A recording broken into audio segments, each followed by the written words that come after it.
అపర కోటీశ్వరుడు, హెలికాప్టర్లలో రాజకీయం చేయగలిగినటువంటి ఆహ్, ప్రముఖం కానటువంటి వ్యక్తి ప్రముఖుడైనటువంటిది రామచంద్ర యాదవ్.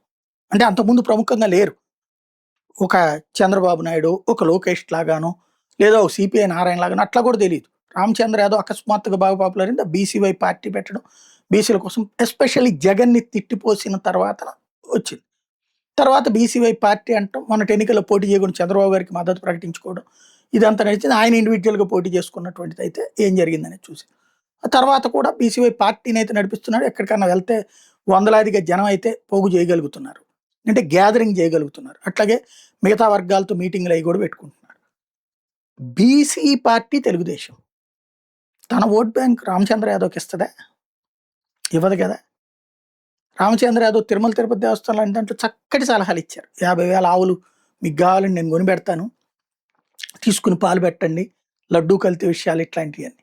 కానీ ఆయన్ని బీసీ నాయకుడిని ఎదిగేలా ప్రోత్సహించే ఉద్దేశ్యం చంద్రబాబుకుండదు.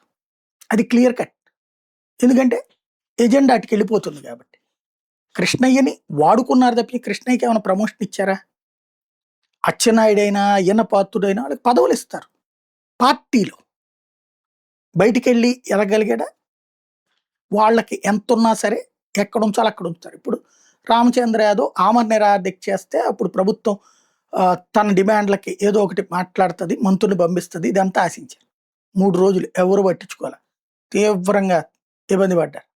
అనారోగ్యం పాలైపోయారు. ఇప్పుడు చివరికి కమ్యూనిస్ట్ నాయకులెళ్ళి నిమ్మరసం ఇచ్చేసి చివరికి ఆళ్ళకాళ్ళే ఏర్పాటు చేసుకోవాల్సొచ్చింది. అంటే కనీసం ప్రభుత్వం నుంచి పైగా రామచంద్ర యాదవ్‌ని తిడతా గత 3, 4 రోజుల నుంచి విపరీతంగా సర్క్యులేట్ చేశారు.